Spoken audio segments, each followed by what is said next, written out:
दोस्तों, हमारा पड़ोसी देश पाकिस्तान में एक बहुत बड़ी क्राइसिस चल रही है।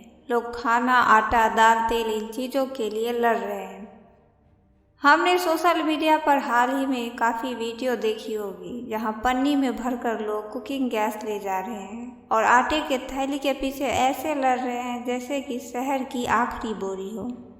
और अगर आप उनकी सिचुएशन जानोगे तो समझोगे कि ऐसा क्यों हो रहा है, क्योंकि कुछ केसेस में वहाँ के एक व्हीट बैग की थैली की प्राइस जो है वह 3,000 रुपये तक पहुँच गई है। और इस वीडियो में आप एक नहीं बल्कि पूरे पाकिस्तान की दयनीय हालत के बारे में जानेंगे। हेलो दोस्तों, न्यू वेज फैक्ट के नए वीडियो में आपका फिर से स्वागत है। दोस्तों, पाकिस्तान में लोग कुकिंग गैस इतने बड़े बड़े बैलून में लेकर जा रहे हैं क्योंकि कुकिंग गैस की प्राइस बहुत बढ़ गई है। बाजार शाम में जल्दी बंद हो जाती है ताकि बिजली को सेव किया जा सके।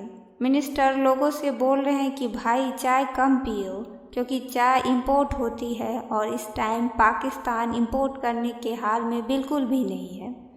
तो आखिर पाकिस्तान के साथ ये क्या हो रहा है?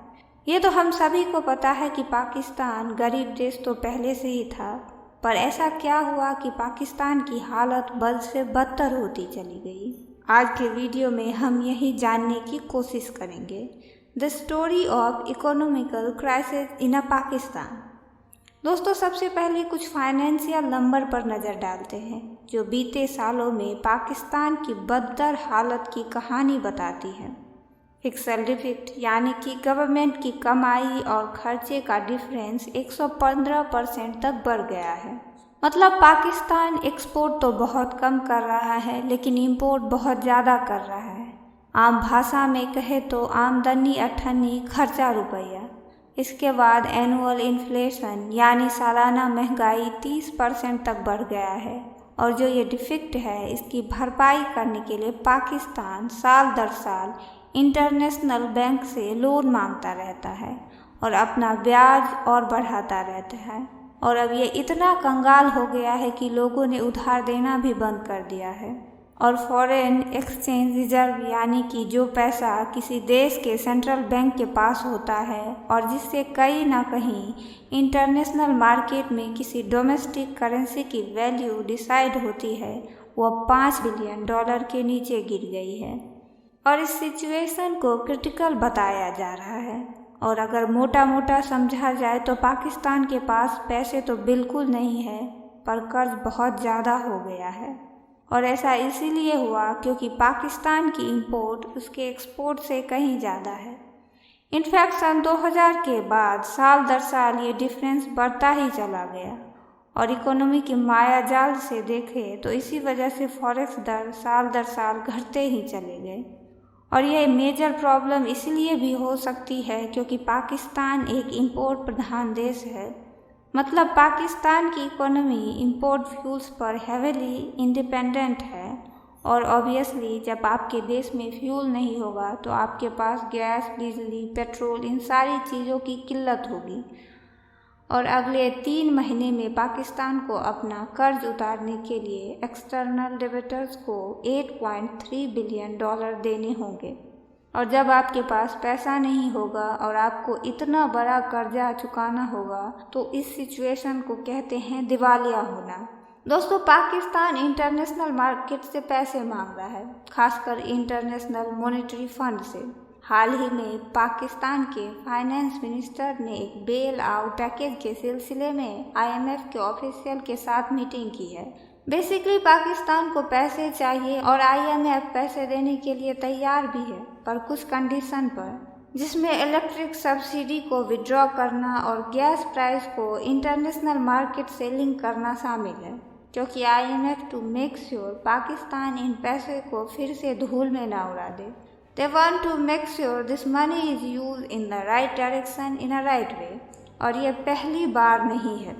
दुनिया जानती है कि पाकिस्तान अपनी इकोनॉमी को बचाने के लिए बार बार लोन लेता रहता है। इनफैक्ट इसने पिछले 60 सालों में IMF से 20 से ज़्यादा बार लोन लिया है। और सिर्फ IMF ही नहीं, पाकिस्तान और भी कंट्री से लोन लेता ही रहता है, जैसे कि चाइना और बहुत सारे गल्फ नेशन। खासकर चाइना से तो इतने पैसे मांग लिया है कि किसी ने अपने बाप से भी इतने पैसे न मांगे हो। और ये सब दिखाता है पाकिस्तान की इकोनॉमी क्राइसिस आज की बात नहीं है। पाकिस्तान की इकोनॉमी काफ़ी टाइम से स्ट्रगल कर रही है। बट इनमें से भी एक इंटरेस्टिंग बात यह है कि एक ऐसा भी टाइम था जब पाकिस्तान की इकोनॉमी इंडिया की इकोनॉमी से बेटर परफॉर्म कर रही थी। फिर ऐसा क्या हुआ कि पाकिस्तान की इकोनॉमी की ऐसी हालत हो गई? जवाब है पाकिस्तान की हिस्ट्री में और ख़ासकर कहे उसकी पॉलिटिकल हिस्ट्री में। आपने एक नाम सुना होगा, जनरल अयूब खान। देखिए दोस्तों, 1947 में पाकिस्तान और इंडिया दोनों को एक साथ आज़ादी मिली थी। पाकिस्तान की पॉलिटिकल हिस्ट्री हमारी हिस्ट्री से बिल्कुल अलग है। 1947 से लेकर 1958 के बीच में पाकिस्तान में बहुत पॉलिटिकल इशू हुए। इनफैक्ट 7 प्राइम मिनिस्टर चेंज हो गए इस दौरान, जबकि इंडिया में नेहरू का दौर था। फिर 1958 में आए जनरल अयूब खान, वो प्राइम मिनिस्टर बने। पाकिस्तान में एक बड़ा फेज रहा था, वो था अयूब एरा का। और अयूब एरा को हिस्ट्री में इतना सिग्निफिकेंट इसीलिए माना जाता है क्योंकि इस दौरान पाकिस्तान को इकोनॉमी में काफ़ी ग्रोथ देखने को मिला, और वो भी 2 तरीके से, फॉरेन इन्वेस्टमेंट और लोन्स। बहुत सारा पैसा आया और इकोनॉमी ग्रो करने लगी, इंडस्ट्रियाँ बनी, डैम बने, खुशहाली आई। इनफैक्ट 1960 से लेके 1990 के बीच में Pakistan was the one of the 10 fastest growing economy of the world. But विनाश काले विपरीत बुद्धि, धीरे धीरे चीज़ें बदलना शुरू हो गई। पाकिस्तानी हुकूमत ने काफ़ी सारे पैसे ह्यूमन और टेक्निकल डेवलपमेंट की जगह डिफेंस और एटॉमिक सेक्टर में इन्वेस्ट करना शुरू कर दिया। फॉर एग्जाम्पल, इसी दौरान जितने पैसे पाकिस्तान ने टेक्निकल डेवलपमेंट में लगाया था, उससे 2 गुना इन्वेस्टमेंट उसने एटॉमिक एनर्जी में भी कर दिया। और फिर वहाँ की सरकार जो प्रॉफिटेबल इंडस्ट्री थी, उसको प्राइवेट पार्ट में बेचना शुरू कर दिया, जिसकी वजह से हुआ ये कि कुछ अमीर फैमिली थी वहाँ पर, उनका दबदबा बढ़ गया और जो आम जनता थी उसको फ़ायदा पहुँचना बंद हो गया। इनफैक्ट वहाँ की प्लानिंग कमीशन ने बताया था कि उस टाइम पाकिस्तान की सिर्फ 20 अमीर फैमिली बाकी 2 to 3 इंडस्ट्री को और 3 to 4 बैंकिंग सेक्टर को कंट्रोल कर रही थी। और पाकिस्तान में अमीर फैमिली की प्रॉब्लम बहुत बड़ी है। वहाँ कुछ लोग हैं जिनके पास बहुत पावर्स है। इनफैक्ट हाल ही में आई UN की एक रिपोर्ट ने बताया था कि वहाँ के 6% पॉपुलेशन ऐसी है जिन्हें billions of dollar economy privilege मिलती है। खैर, कंगाली में आटा गिला। 1965 और 1971 में पाकिस्तान की इंडिया के साथ 2 मेजर वॉर हुए, जिसमें ऑब्वियसली पाकिस्तान को बहुत मुंह की खानी पड़ी। पाकिस्तान ने बांग्लादेश का कंट्रोल खो दिया और उसमें से सबसे बुरा रहा 1971 का वॉर, जहां पर पाकिस्तान ने ईस्ट पाकिस्तान यानी कि मॉडर्न डे में बांग्लादेश से अपना कंट्रोल खो दिया। और जो वहाँ से इनकम जनरेट हो रही थी, मेजरली जो एग्रीकल्चर से इनकम जनरेट हो गई थी, वह पूरी तरीके से बंद हो गई। तो दोस्तों, अगर पाकिस्तान की पॉलिटिकल हिस्ट्री देखोगे तो आपको पता चलेगा कि वहाँ की मिलिट्री और वहाँ की सिविलियन गवर्नमेंट में पावर का गेम हमेशा से ही चलता रहा है। आप मानोगे नहीं, आज़ादी के बाद से पाकिस्तान में लगभग 30 प्रधानमंत्री बदल चुके हैं और इनमें से एक भी ने भी अपना पूरा टर्म कंप्लीट नहीं किया। या तो किसी को पद से हटा दिया गया, या किसी के खिलाफ कू हो गया, या किसी को आर्मी ने निकाल दिया, या कोई करप्शन केस में फंस जाता है। कुछ ना कुछ हो जाता है। और पाकिस्तान में आर्मी का दबदबा बहुत है, जो वहाँ के पॉलिटिक्स में इंटरफेयर करती रहती है।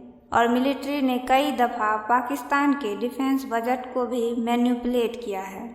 इनफैक्ट 1985 में पाकिस्तान के संविधान में एक आर्टिकल जोड़ा गया था, आर्टिकल 58(2)B, जिसका यूज करके मिलिट्री ने सिविलियन गवर्नमेंट को कई बार ब्लैकमेल किया ताकि मिलिट्री का बजट बढ़ाया जा सके। हालांकि 2008 में अमेंडमेंट के बाद इसको हटाया गया, लेकिन मिलिट्री ने बहुत एक्सप्लॉइट किया इसको।